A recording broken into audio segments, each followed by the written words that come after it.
తిరుపతి రేణిగుంట మార్గం నందు విద్యుత్ ద్విచక్ర వాహన షోరూమ్ ను ప్రారంభించిన తిరుపతి నగర మేయర్ శిరీష. ఈ సందర్భంగా నగర మేయర్ మాట్లాడుతూ పర్యావరణ పరిరక్షణకు విద్యుత్ వాహనాల వాడుకను అందరూ వినియోగించుకోవాలని శ్రీరామ్ చేతక్ షోరూమ్ ప్రారంభించడం ఎంతో సంతోషంగా ఉందని తెలిపారు.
టాప్ 5 పొల్యూటెడ్ కంట్రీస్ లో మన ఇండియా కూడా ఉంది కాబట్టి ఖచ్చితంగా దీనికి ఒకే ఒక సొల్యూషన్ ఎలక్ట్రిక్ మోటార్ వెహికల్స్ ని ప్రమోట్ చేయడమే.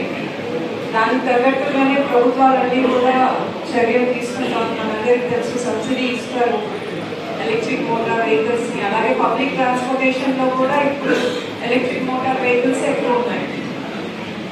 ఆల్రెడీ మనందరికీ తెలుసు, పెట్రోల్ డీజిల్ అనేది మన కంట్రీ ఆల్మోస్ట్ 86% మనము అదర్ కంట్రీస్ నుంచి ఇంపోర్ట్ చేసుకుంటాం. సో లక్షల కోట్ల రూపాయలు మన ప్రభుత్వం ఈ డీజిల్ ఫ్యూయల్ కోసమే మనం స్పెండ్ చేస్తాం. సో ప్రభుత్వం మీద కూడా ఫైనాన్షియల్ బర్డెన్ ఖచ్చితంగా తగ్గుతుంది ఎలక్ట్రిక్ మోటార్ వెహికల్స్ వాడితే.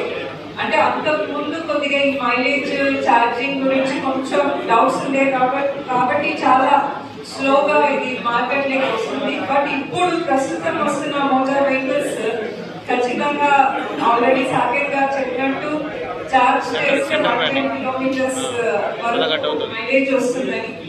సో ప్రతి ఒక్కరు కూడా ఖచ్చితంగా మనం ఎన్విరాన్మెంట్ ని కాపాడుకోవాల్సిన బాధ్యత ఉంది. ఎలక్ట్రిక్ వెహికల్స్ ని ప్రమోట్ చేయాలి, అలాగే మన వరల్డ్ ని మన ఎన్విరాన్మెంట్ ని కాపాడుకోవాలి.